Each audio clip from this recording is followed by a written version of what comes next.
To all those above me that watch over me, to all of you, my faith para peeps on this side of the veil, welcome. This is the Paranormal Ministry. I'm your host, Sean Whittington. I am a seminarian in the United States Old Catholic Church, and we have a great show for you today. And I'm coming to you live from my haunted house, where I live. My guest, you know how it goes if you've ever done a live radio show or live podcast like this or video cast. Um, Things go wrong. Sometimes things go wrong. It is what it is. We haven't been able to connect with my guest yet. My producers, Zach and Adrian, are manning the green room and manning the studio, the StreamYard studio. And if she happens to pop in, they will pipe her right through to me. So, what you have today, ta-da, yours truly, which gives me a chance to answer. I'm starting to get a little overwhelmed and behind on a lot of questions people send in to me. Most of them go in the mailbag, but I think I'll just do a impromptu Q&A, uh, answer a lot of questions that have been sent in to me. You guys are given the invitation from yours truly to, if you have any questions you've ever wanted to ask the Rev, um, type them in the chat room there. You can't call in, but you can type them into the chat room, and Zach and Adrian will see the question and put it up on the screen for me, and I'll address it. And so if it's just me today, I may be here for an hour, maybe not for the full hour. But thank you all so very much for tuning in, spending an hour out of your busy Friday to hang out with me, because I don't have a show without you guys. So God bless each and every one of you. Um, let's get to the prayer urn. We can do that.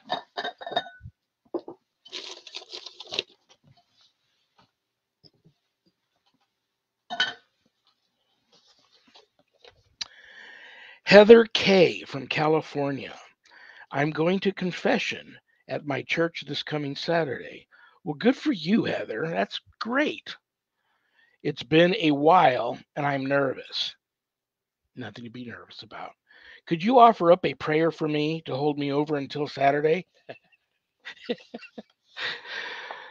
I love this request. Heather, God bless you. I love this request. And you know what? It's going to give me an opportunity to offer up a prayer for you. And I'm going to offer up one of my all time favorite prayers. So that's what I love about this request. It's a prayer called the Confiteor. And I hope you love it as much as me. I'm going to offer this prayer up for you.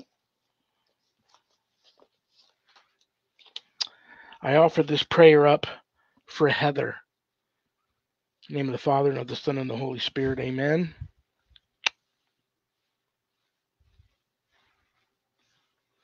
I confess to Almighty God, to Blessed Mary, ever Virgin, to Blessed Michael the Archangel, to Blessed John the Baptist, to the holy apostles Peter and Paul, and to all the saints, that I have sinned, exceedingly in thought, word, and deed, through my fault, through my fault, through my most grievous fault. Therefore, I beseech Blessed Mary, ever Virgin, Blessed Michael the Archangel, Blessed John the Baptist, the holy apostles Peter and Paul, and all the saints, to pray to the Lord our God for me and Heather. May Almighty God have mercy on me, forgive me my sins, and bring me to everlasting life. Amen. May the Almighty and merciful Lord grant me pardon, absolution, and remission of all my sins. Amen. I love, love, love that prayer. Good for you, Heather. Nothing to be nervous about. The Holy Spirit will, you know what? You didn't ask for this. I'm going to do this for you. And you get a brand new one. I just put a brand new candle in this brand new, beautiful glass votive candle holder that my wife bought me. So I'm going to light a candle for you and your and for your confession session tomorrow with your priest. Heather, may the Holy Spirit enter and intervene in your life and remain with you for the remainder of this journey that you're on and on to the next. Amen. Okay. And I'm not telling any Christians and Catholics out there anything you don't already know, how important confession is. Try to go as often as possible. And if you can't get to a church, you just talk to God at home. You know, confess your sins to God and ask for His forgiveness and say some prayers like that one that I said. Okay, let's check the mailbag. The Paranormal Ministry mailbag.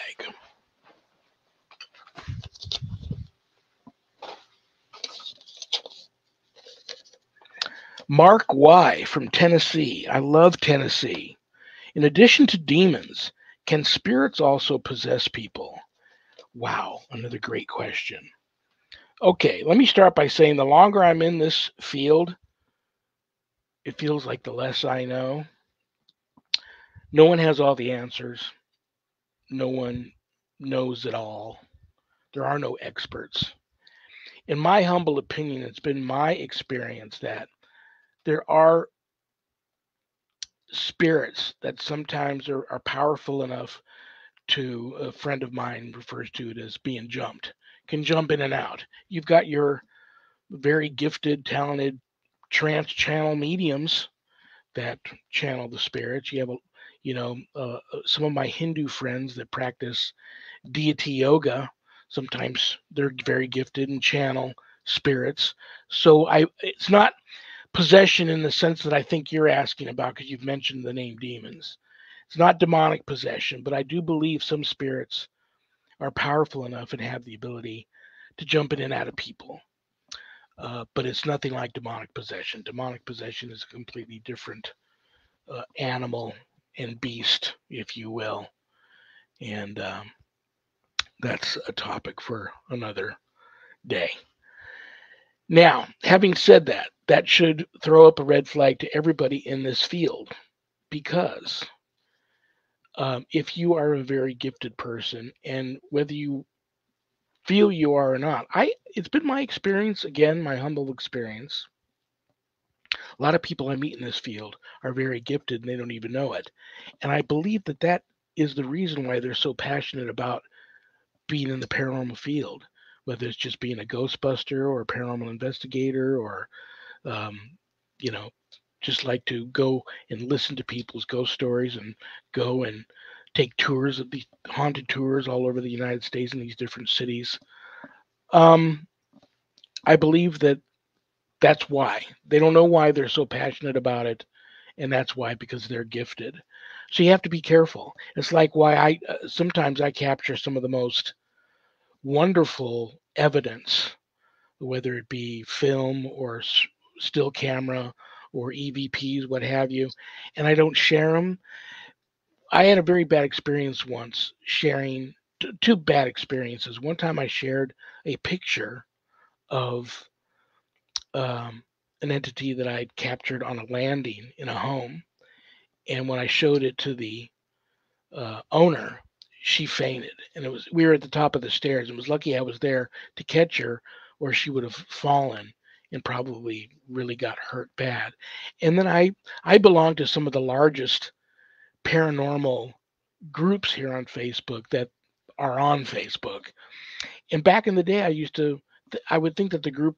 This is why we're in this group. People want to see other people's evidence and talk about it and try to debunk it or not, or just you know talk shop.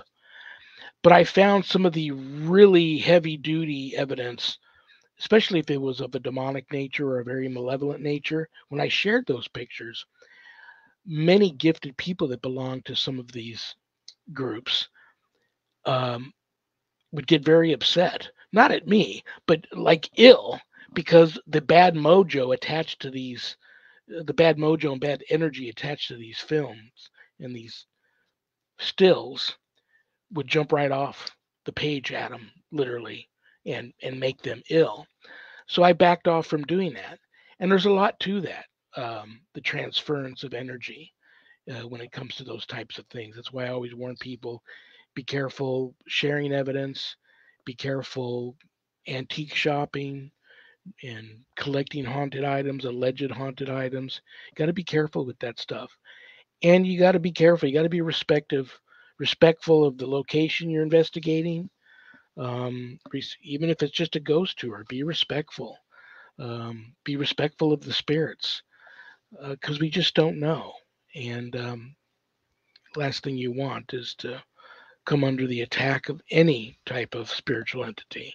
It's not fun, even if it's not demonic. It's just not fun.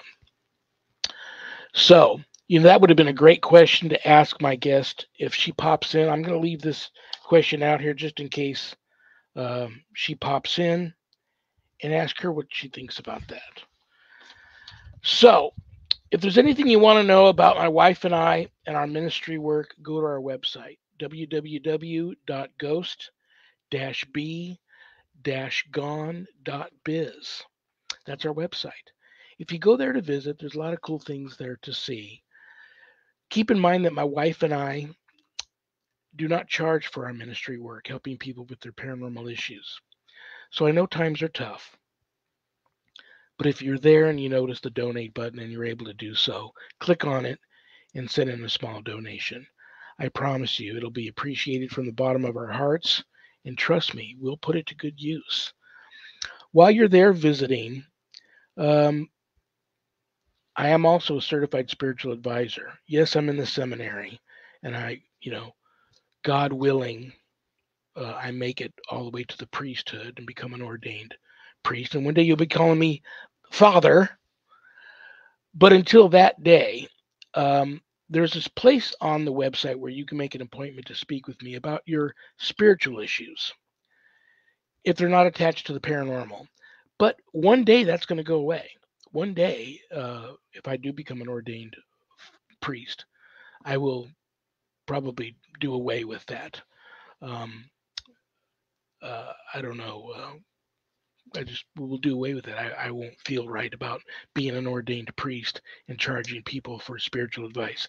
That won't be what I'm all about. So, but I am currently a certified spiritual advisor. So, until that day, if there's issues that you'd like to speak to the Rev about when it comes to that, there's a place where you can make an appointment to speak with me on the website there.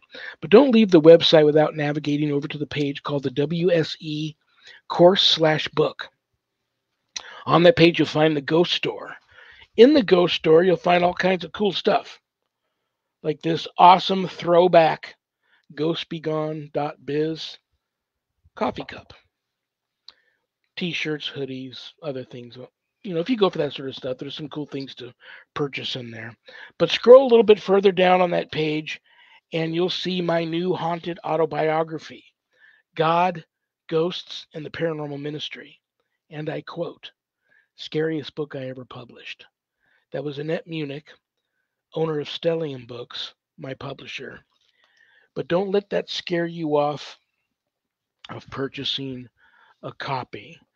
I like to refer to the book as a very different kind of feel good story. There's a lot of good versus evil where good wins. But the best part about the book, if you haven't done your good deed for the day yet, part of the proceeds of every sale of every copy of my book goes to support stjude.org, St. Jude's Children's Research Hospital in Nevada, and the ASPCA. So, your purchase of my book helps some of the neediest children on the planet and the animals too. How cool is that? You can purchase the book at Amazon for a little less expensive, but you can get an autographed copy if you order it off of the website. And that book will come to you enclosed in a house blessing kit. So that's very cool also. And this is a great time to purchase the book. I'll tell you why. God, Ghosts, and the Paranormal Ministry 2, Chronicles of an American Exorcist, comes out this summer. It was supposed to come out summer, late summer. Now it's going to be fall. It'll be November, I promise. The book's ready. Annette's my publisher ready to push the button and send it out. It's ready to go. But I talk about something in the book that's a big secret right now. And the secret's not going to be revealed till November. So I can't put the book out and be responsible for that. But the book's going to come out in November. I promise. It's done. But there's a couple of stories in there that I talk about in book one that, of course, they weren't wrapped up yet. And so I bring closure to those stories in the second book, along with some other stories that I am sharing in that book that I thought I would never share. But a lot of colleagues in this field that know me and love me said they're like a monkey on your back, man. You got to release that energy and throw them out to the cosmos for what good it may do to anybody that may experience whatever they're going to experience reading these stories. So get them out there. So I did. So this is a great time to get the first book, get caught up before you hopefully want to buy the second book. But I'll warn you, the first book, if you get it from me, it's haunted. Yeah, Rev, your book is haunted. Okay. On page 198, the bottom photo there. We're not sure if that's a little girl or a little boy. I was out in the middle of nowhere at a haunted location. It's closed to the public, but there were some docents there that were having some issues with an entity, and they asked me to come out and investigate. And I took a photo and caught that entity. Interesting thing is since I started having a nice supply of my books here in the office that I autograph and send out to people, my wife has seen that many times sitting here at this desk. My wife has seen that entity. Well, first, it looks like me. Call it a doppelganger, if you will. I'm not sure what it is. She first sees me sitting here, and then it turns into the apparition that's in that photo. And that apparition walks out of our office, down our hallway, and across our living room and out our back door. I don't get my spidey senses don't go up that, like, it's something to worry about, malevolent or anything of that nature. But I find it very interesting. And some of the people that have purchased the book for me that got them from my office here that I autographed said that shortly after the book arrived in their home, they saw that apparition in their house. That's mind-blowing. So just thought I would throw that out there. Just like if I was a real estate agent trying to sell a haunted house, I'd be honest with you about the house possibly being haunted, and let you decide, if you want to purchase it or not. So that's the story with the first book. The story with the second book is, yeah, I upped my game on this one. These were stories I never planned on sharing. So if you get the second book when it comes out in November, don't read it alone. Don't read it at night. Say a prayer before and after you read the book. You probably won't read the whole book at one sitting. So say a prayer before you read whatever it is you're going to read. When you stop reading and you're done, say another little prayer. And if you get the book from me, they'll be on Amazon. There'll be a good deal on Amazon too for a box set of the two books, if you're interested in that. But if you do get that book from me, there'll be a supply of them here in the office. I will bless every book before they go out. So just a little word of warning. Okay, that's the story about the books. Scroll a little further down on that page, you'll see the Worldwide Society of Exorcists, which I am a founding member. I offer a college-level online course, Introduction to Spiritual Warfare, through the WSE.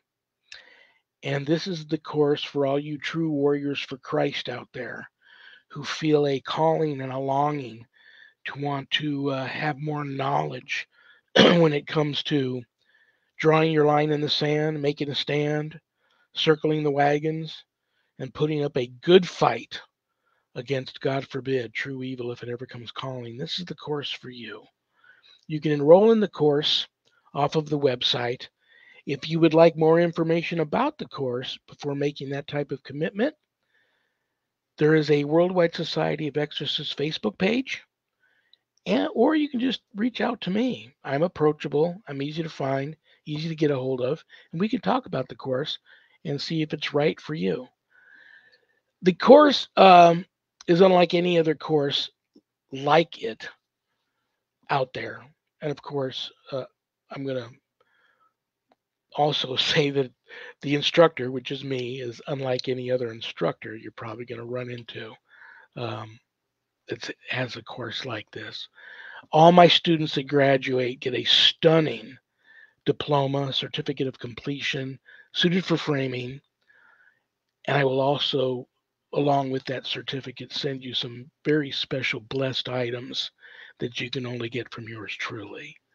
So please keep all of my former, current, and future students in your prayers. And if you end up signing up for the course, God bless you. And anything that you get from me that uh, costs you anything, a lot of that money goes out to. I just named three of them, but there's many charities that I support. It's what you do when you're in clergy. Just you don't even think about it; it just comes natural. Anything you see on TV that bothers you, brings a tear to your eye, and takes your breath away, that you just are that upsets you. You just next thing you know, you're supporting it and sending them money. It's just what you do. So that's it. Alrighty, where do we go from here? I am going to. Somebody just reached out to me the other day and asked me, um, Rev, you have, and Rev, well, I don't go by Rev anymore. I'm a seminarian. Uh, if I become an ordained deacon first, which I have to be before I become an ordained priest, I can go back to being reverend. But right now, I'm just a seminarian in the United States Old Catholic Church, so I don't go by Rev anymore. Somebody asked the other day, who enters the seminary at 62? I guess I do. Um, yeah, what was I thinking? I'll tell you what I was thinking. I'm going to tell you a little story. I'm going to do my best not to give up anything I'm not supposed to give up here. But I went to LA for 2 weeks in November. Yeah, November. I remember correctly of 2021 to work on a project. Um, life once in a lifetime, life changing opportunity, which you will all get to see in November of this year.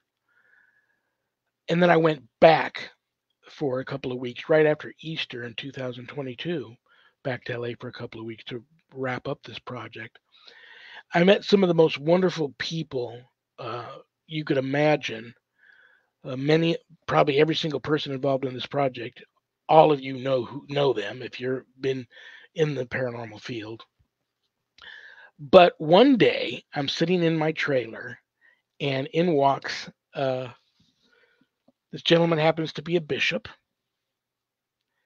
and he walked in, and we're just chatting a little bit, and I've never told him this story, so I know he's not watching, but he just out of the blue says, uh, "Sean, have you ever? First of all, Sean, you have a pure heart, and I wanted to ask you, have you ever thought about the United States Old Catholic Church? I think you would be a great priest."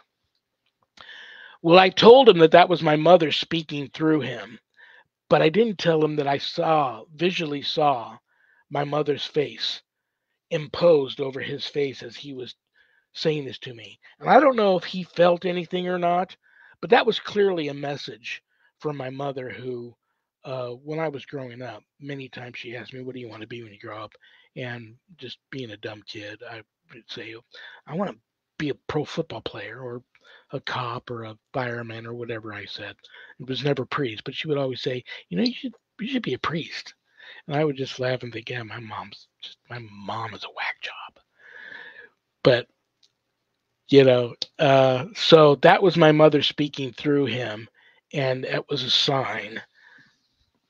Long story short, you don't just jump into the seminary. There's a interview process, and so by the good graces of God, I was accepted by the Council of Bishops from the United States Old Catholic Church to enter their seminary.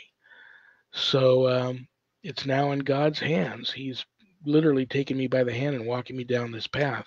So I'll keep you all posted. But it's overwhelming how much I know now that I didn't know. And here I am, baptized Catholic, First Communion, confirmation. Sure, just like many Catholics, got away from the church here and there, came back, got away from the church again, came back, didn't go to church as much as I should. But long story short, I thought I knew a lot about Catholicism. And it's just to go into the seminary, there's just so much. But when you're really passionate about something and God is literally grabbing you by the hand and walking you down that path, it's there's no pressure. You feel unworthy and you feel like you always want to do better than you're doing. That's the only issue. But it's not a bad feeling like, why did I make this move? So keep me in your prayers.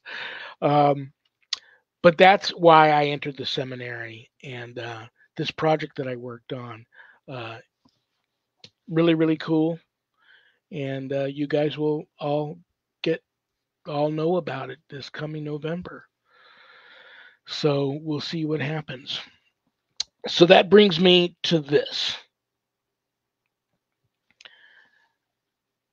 I get people that reach out to me because of what I do. Of course, I'm staring at, a list of paranormal questions here that I'm probably going to get to. But a lot of people reach out to me and want to know about, Sean, you talk a lot about the issues of divine intervention that you have experienced in your life. Why don't you ever share those? You share a lot of your personal paranormal experiences, but you don't share much of the divine intervention. And I'm just going to hit you right between the eyes with why. Uh-oh, look who just popped in. Hi there, I'm so sorry. I was thinking 4 o'clock Pacific time. I'm so glad that I checked on this. That's okay. Brothers and sisters, this is the first time you and I are meeting. Is it Tara or Tara? Tara. Tara, God bless you for showing up. I knew that it was something, it was either something like that, something minor, and you would pop in if you could pop in. So, brothers and sisters, I will have to hold off on some of my divine intervention stories for another day. Tara, I am so happy that you are here. I've been wanting to meet you for the longest time. Thank you for inviting me. And everybody says, no, don't call me that. But you are a bit of a legend in this field. You've been in the field of paranormal research for a long time. You're world-renowned scrying medium, author, paranormal investigator. So I have a list here of questions that fans and followers of yours have sent in. Because once I start my show has taken on a life of its own. Once I start promoting who's going to be on a particular day, people see and go, oh, cool, I love her. Would you ask her this if you get a chance? So I've got a list here of questions that people want to ask you. So I'm just going to hit you right between the eyes with it, okay? I'm ready. Before I start, though, how are you feeling? How are you doing today? I am doing well, thank you. Been busy with 3 sick kids and going everywhere, but everybody's fine. And that's why I thought, go in your room. I got to go take care of this. And thank you again for inviting me to the show. I'm very sorry I'm late. That's okay. I had a chance to share some things with my audience and kick back for a little bit. And, it is what it is. These things happen. And I'll have you back. I know I'm going to have, hopefully you'll have fun and want to come back. But I know I'm going to. Anytime. Now that I got you one time, that's what I usually do. People don't know that once I hook you, that I always keep coming back and asking people back. Anytime. I look forward to it because what I do, I feel helps educate people on what they don't always know.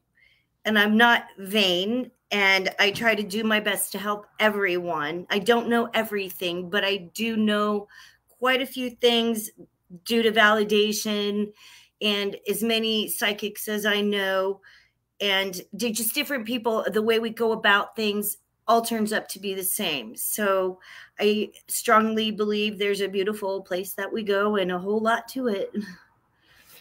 Absolutely. And that, before I even look at the questions, I have a couple of things I want to ask you. And you just talked about that. I know that you are a member of Pacific Coast Paranormal. Yes. They've been around forever. It seems like they've been around forever. They're also world-renowned paranormal team. Yes, we are. A lot of people on the team, you being one of them. Let's talk about how back in the day, just about every well-known, well-respected, highly sought-after paranormal investigator of his time or from back in the day, they all worked with psychics.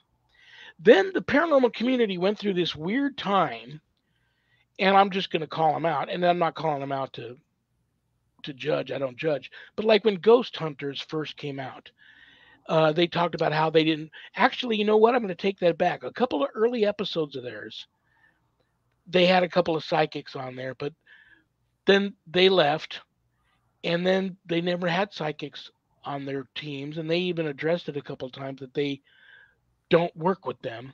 And I knew many teams at the time that didn't. I am a very sensitive person to spirits. So is my wife. I know, like I know you, I know many, many truly gifted, legitimate psychic mediums out there. I work with them. I love working with them. They're just, they're the ultimate paranormal. You talk about, equipment or tools, if you Yes. will. I hate to use the word tool, but they're like the ultimate, in my opinion. If you have one that's truly gifted that you trust, who wants to help, a lot of them don't want to do paranormal investigations because it's too much. Right. But a lot of energy, quite a bit. why do you think we went through that period in the paranormal field? And what's your take on why some of these teams don't want to work with a psychic, and maybe why they should, and just your whole feeling and take on that? It's hard to believe psychics. Individually, I know we each have a gift, like you mentioned, and it's hard to trust, like the police department and working with missing persons. It's hard to believe and trust someone who may know something about you, but and they're fake. So when I deal with people, different psychics, mediums, gifted people of all kinds, we're tested, and I never ask questions, and they tell me what they feel and things that nobody knows. That's when it opens up. Working for the police department, it is very hard to have anybody believe that we can actually help find missing persons. It's particularly the way I do it through photography. But we have quite a few people on the team, and one specific gentleman, Mark Nelson, he is so good with finding people lost, alive or not. So there, when you have so many hits that are positive, and so many times they come up with answers, you can't, it's validation completely. And that's when you find really good people. And in our field, to be sensitive, to have any of these gifts given to us, I strongly believe we're fed different cases to work on to help God. I, for one, was raised devout Catholic, and I've learned Christianity, Buddhism, all kinds. I've studied all religions, and it's all about the positivity in each of them that I believe. So given this gift, these cases just came to me, and they come to me often, whether it's at the store or just meeting people in general, there's always something that comes forth. And when I work with people, I don't know them, but when I find their loved one that passed, whether it's a newborn infant to a grandmother or grandfather or friend, when I come up with that photo and I don't know this person and they can match it, that's a big validation. It's so healing to people when they're so heartbroken and in tears and feel such a huge loss. And when they see that person come in with a smile, because number one, I ask God to come in and let them come through. I ask them to come through the spirit with smiles, and that helps prove that they're okay. And there's a whole lot more to it, but that is just one of the steps that we take in being validated or having to be believed in generally. And I know some of the shows out there use psychics, but I do believe it is really important to be open to being a part of believing in them, because we are gifted in so many ways. Absolutely. And that, God bless you for doing that work. That's rough work, working with law enforcement and doing the whole missing persons thing. It can be heartbreaking, as much as it can be, rewarding, but that's hard work. And that's another question I want to ask you.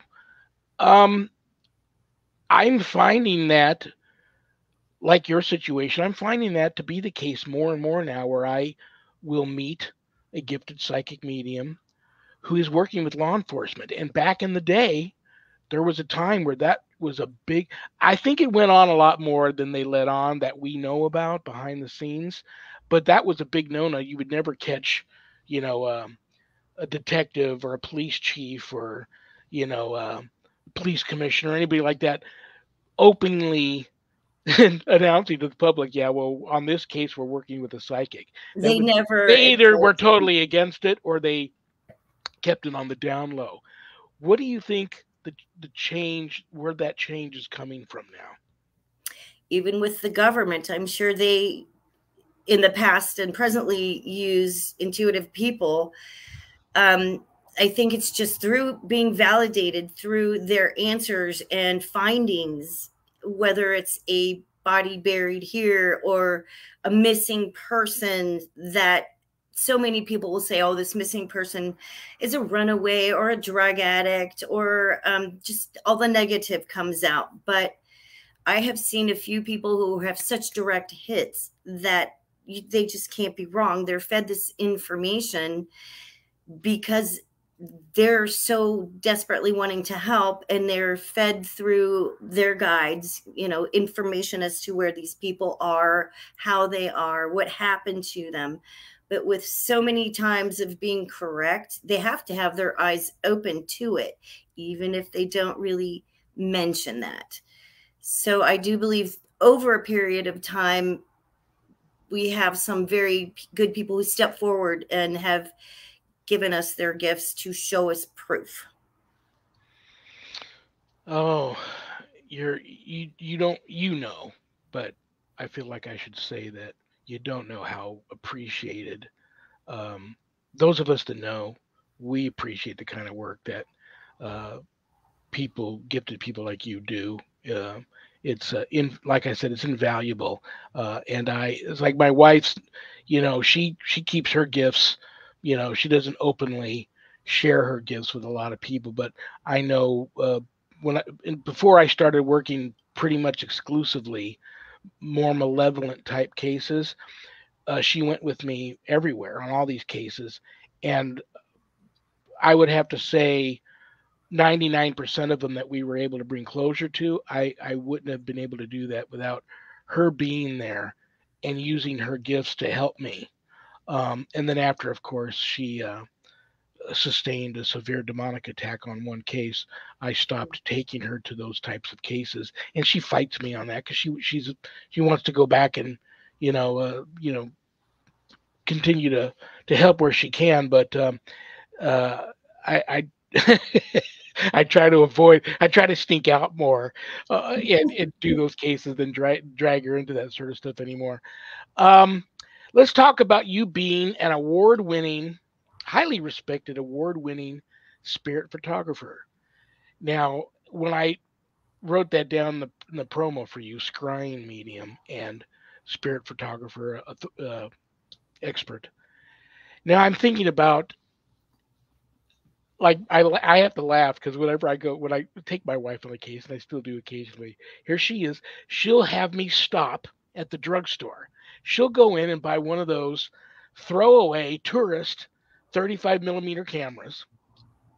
I do have a nice, I'll admit, I do have a nice full spectrum uh, still camera that also takes, it's a camcorder. It also takes film, but I'm much more of a still person. I also have a high def, um, full spectrum video camera, but she gets some of the most outstanding photos on this little. After she's done with this camera, she takes it into the. It's a throw. They call it a throwaway camera. She takes it back into the drugstore. The photo guy. She says, "Now, when you print this stuff out, I want hard copies because she likes to make photo albums."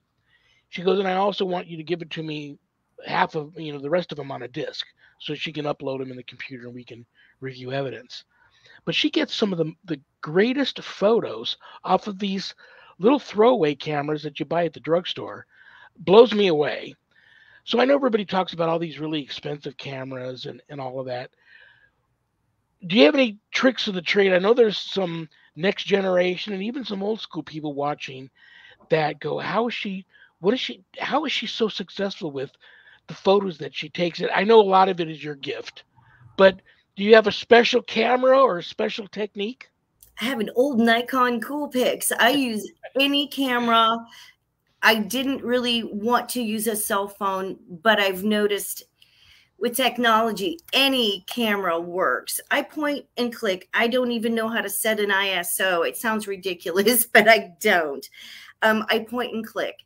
And I have the fortunate luck of not having battery drainage. I think that somehow we bring in energy, and a lot of people get that. The batteries just go dead, but mine don't. And I like that. That's good for me. But just a point and click. And it's when I am off on my own in any particular situation, creepy or not, that is when I get my pictures. When I'm by myself, whether it's through a mirror or they're coming through in a home, you can see them walking, or, oh my gosh, they're all over, just in plain sight. So I do get a little feeling that, okay, it's time to take a picture. So I just walk off and take it.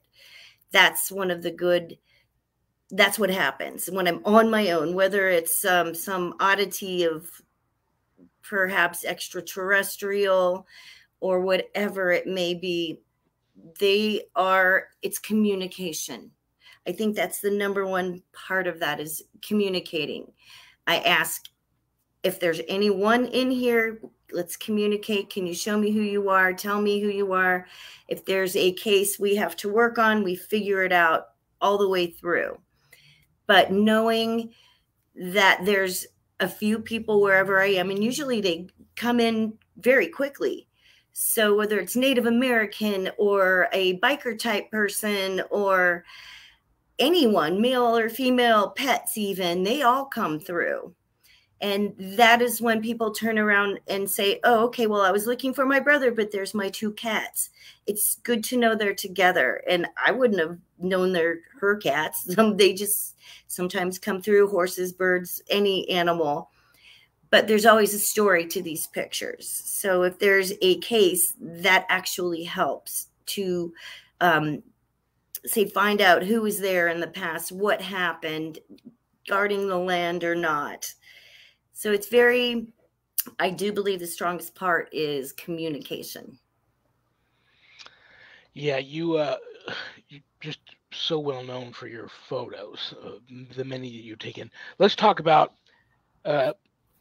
in the short time we have left, let's talk about real quick here. I'll try to get a couple of things in, and then I'm not even going to look at the list now because I'm going to save the list for when you come back. Absolutely.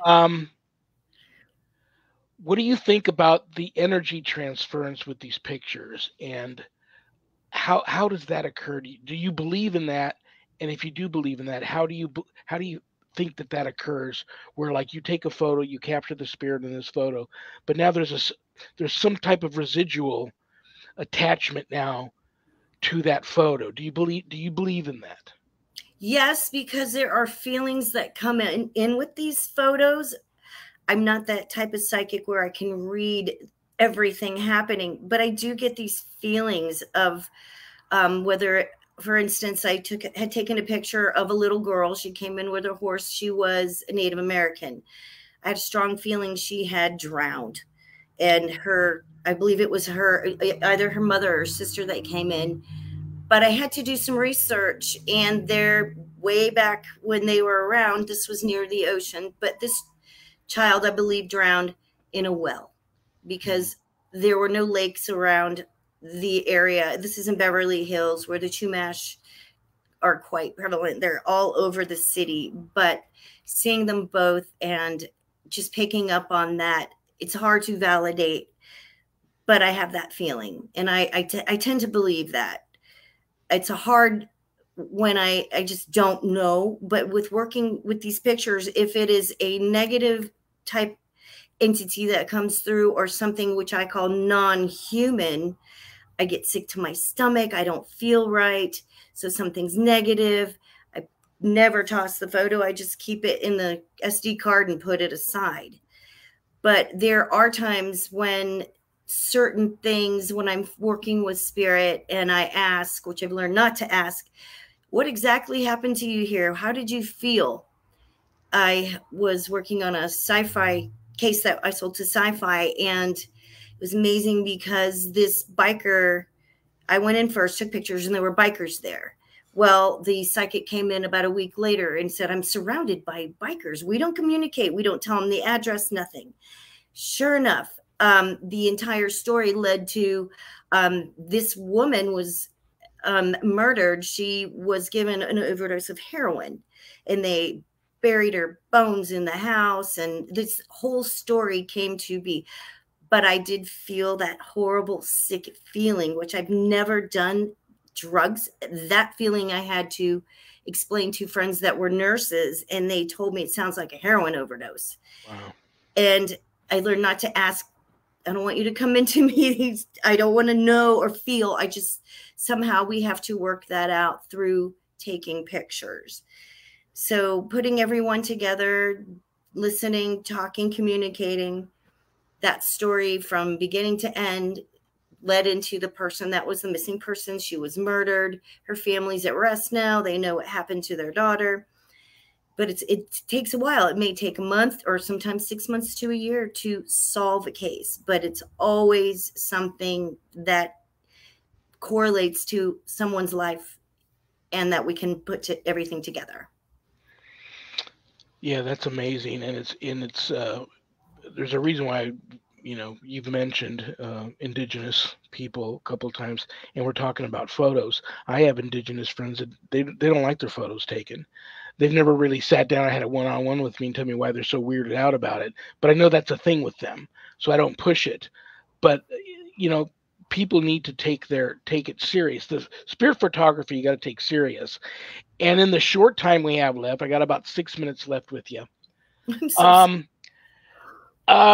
Scrying's been around forever, and it's coming back. It's making a big comeback.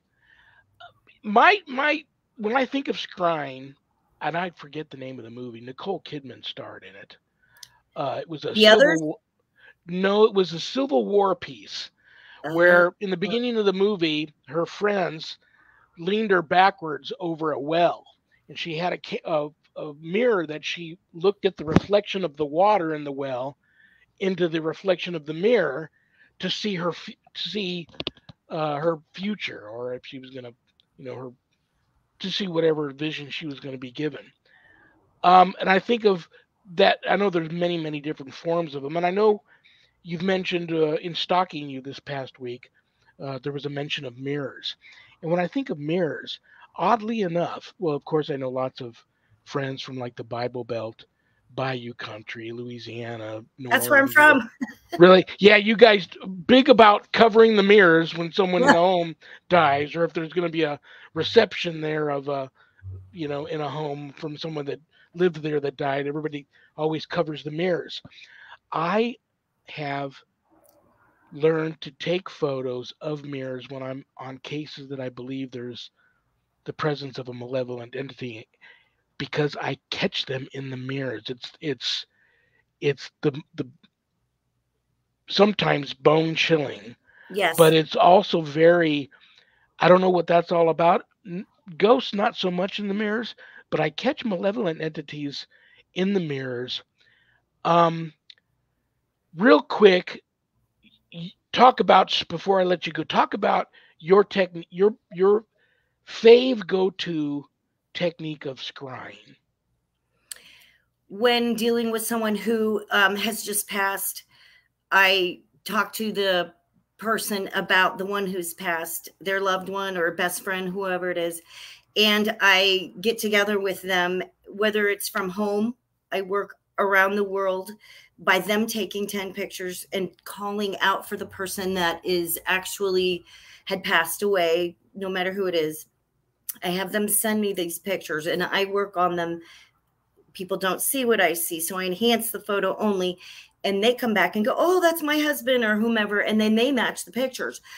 But what I do that locally, I do go to people's homes and we sit and talk about the person. So I work with my equipment so I can talk to them, they can hear them, and everything correlates. The husband will tell the very sad mother, his father passed away. The wife was very upset. She was drinking beers, and you can hear her husband say from the other side, keep drinking. He knows. And he was a big, energetic, happy guy. And he's with his family now, his twin brother, but they come through verbally. Greg, I heard the first thing is Greg. Who's Greg? Oh, that's my husband that passed away, his twin brother. So then we start from there and we do the session, and then I run around and take pictures and ask them, look, we need to heal so many people here. Please come through. They always come through.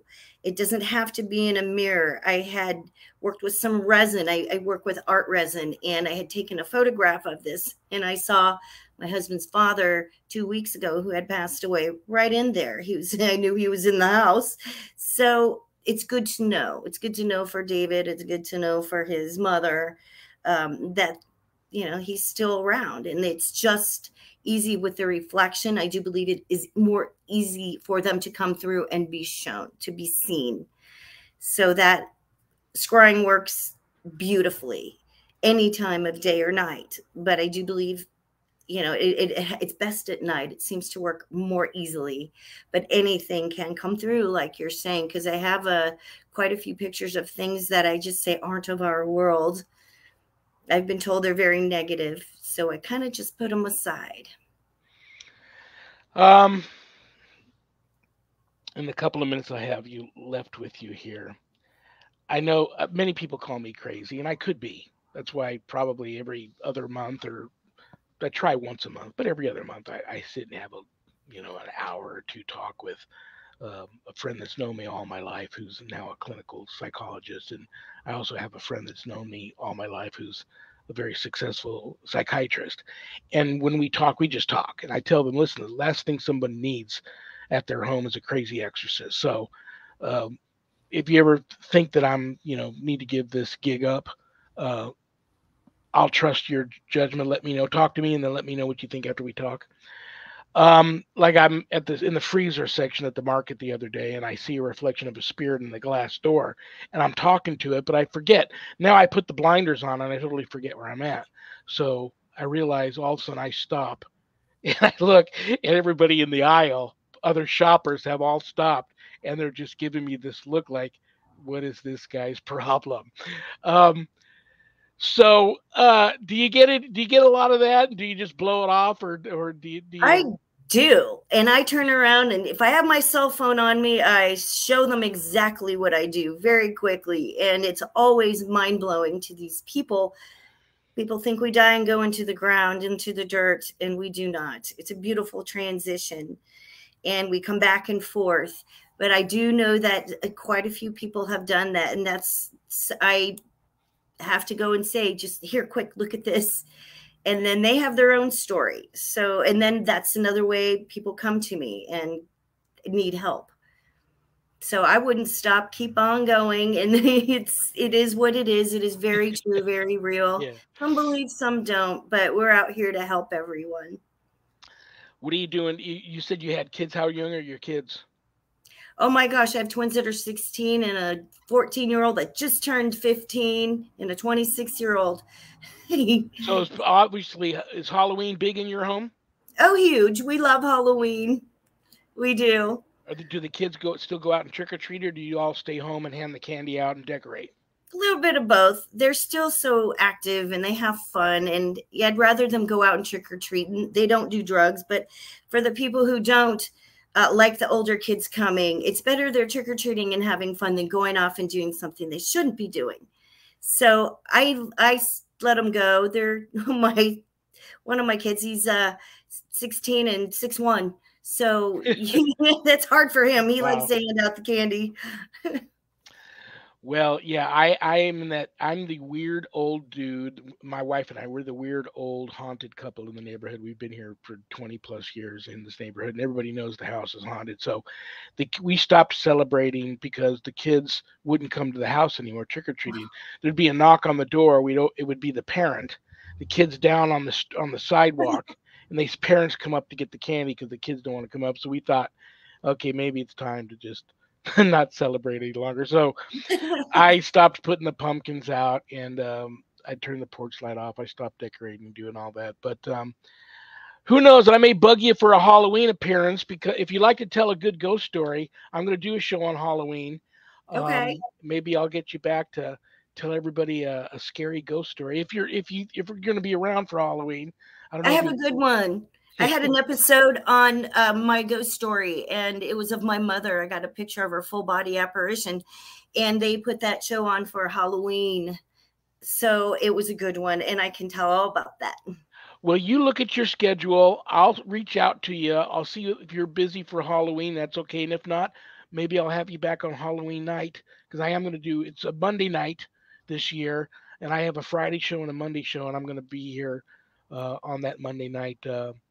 Just me and my carved pumpkin and telling ghost stories that night. So if you're not doing anything, maybe I'll have you back that night to tell us all a great ghost story. I owe you. Definitely. I'd love to. Thank you for inviting me. Absolutely. Tara, I love you. I respect you. Keep doing what you do. Don't worry about it. Things happen. I knew that you would pop in here late. I knew that. But I will reach out to you. Have a great remainder of your Friday evening. Give all your kids a big hug and a kiss for me. And I'll talk to you soon. I love you too. Thank you so much. And anytime I'm here for you whenever you need. I'll reach out to you. Talk to you later. Thank you. Thank you. Take care. Very cool. Very cool. I'll see. I'll take my schedule. If she's free on Halloween, I know I'm going to be here. I'll try to get her back and have her just tell her. That would be a great story. I didn't catch that episode of my ghost story. That sounds like a great one. All right, guys. I'm so glad she finally made it, but I'll get her back, I promise, for a full hour. I will be here this Monday, September 12th. Oh, you're going to love this guy. From Lake Erie Paranormal and Paranormal Mysteries. And he may even show up with his friend Bodine the Bigfoot. You never know. Jason Arthur will be here Monday, the 12th. I got people I want to thank. I want to thank my co-producers, Zach and Adrian Clayton. They are the Claytons. They just got married. And I love them both too. So I want to thank both of them for, because I can't do the show without them, because I know nothing about computers. I'm very computer illiterate. I want to thank each and every one of you for tuning in, because I don't have a show without you. I want to thank Things Network. I want to thank Temple of Phoenix Rising Entertainment. I want to thank Pact Podcasting for All Coming Together channel. I want to thank Skeleton Key Network, all for simulcasting my show. And if you get a chance, go check out the Pact channel. Little P, capital ACT, Pact. Everybody that has a podcast on there are just people that love to help other people. Really cool. So check out their lineup there and their shows there. Zach heads that station up. So that is very cool. So now comes bad joke time. That I'm going to pull a joke out of the hat that one of you sent in my poor effort to try and put a smile on everybody's face before I say goodbye to you.